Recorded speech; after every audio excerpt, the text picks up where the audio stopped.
Thank you for having public testimony today. I think it's important. And I think there are a lot of people who probably have much more important things to say than I have. But I think what I would like to start out by saying is when we think of policy, public policy, sometimes it's hard to put a face on that. But this is one piece of public policy, this tax bill, that you can put every Idahoan's face on, at least everyone that eats.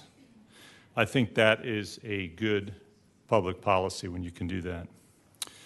I do want to address some of the things that have come up in advance on 67. There have been some concerns with the SNAP definition. I think that's a great place to start, actually. Utah uses it, and I think people have heard anecdotally that there are issues in Utah.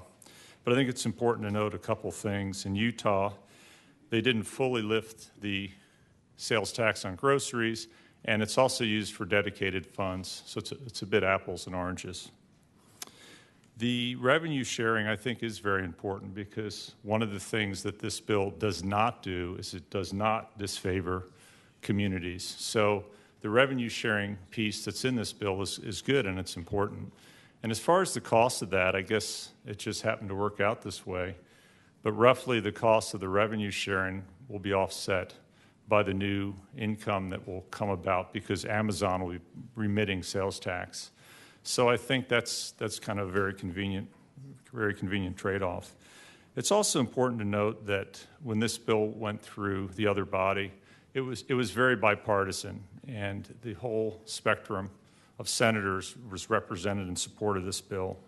I'm going to just quote from a couple of them, and then I'll mention some other analysis and close and stand for questions. Senator Vick said, one of the reasons this is important to me is too often we look at the citizens of this state as a source of revenue for the programs we fund instead of people who are trying to take care of their families. This is a tax policy that addresses families where they're at every day in their lives. So I think that's well said. And Senator Burgoyne spoke about his sister and how when times were tough, she saw people who didn't have the money for the sales tax leave their groceries at the counter, humiliated, embarrassed, wondering how they're going to feed their families, walking out the door. $12 is a fortune when you don't have it. So before I close, I did want to speak to one other issue, and that is the cost of this. So I think the revenue sharing can be offset, although that isn't necessarily how some would see it, but at least in terms of dollars from the Amazon. The tax commission has said this is roughly $50 million. And if you look at the experience of other states, I would suggest that's actually the upper end. And here's why. Utah, of course, uses the SNAP definition. They separate the revenues. So if you use their definition, it comes pretty close in terms of the cost. However, Tennessee, using their definition, and really what it comes down to is what is the household spend per family. And if you look at their data, the cost and correct it for Idaho's population, family size, would be roughly 35, not 50 million. And then federal data would be a little lower. So I can't prove any of this, but I would suggest, based on looking at the tax commission data and 3 other sets of data, that the 50 some odd million is a high-end estimate. It's not a center or low-end estimate. So I guess in closing, I would say that we've heard a lot in the last election about the forgotten men and women of America, and you could probably add to that group forgotten men and women of Idaho. When this was put on the calendar, allow public testimony, I called some people who wanted to come, but given the short notice, they couldn't because they're doing their jobs, they're raising their kids and babysitting and so on and so forth.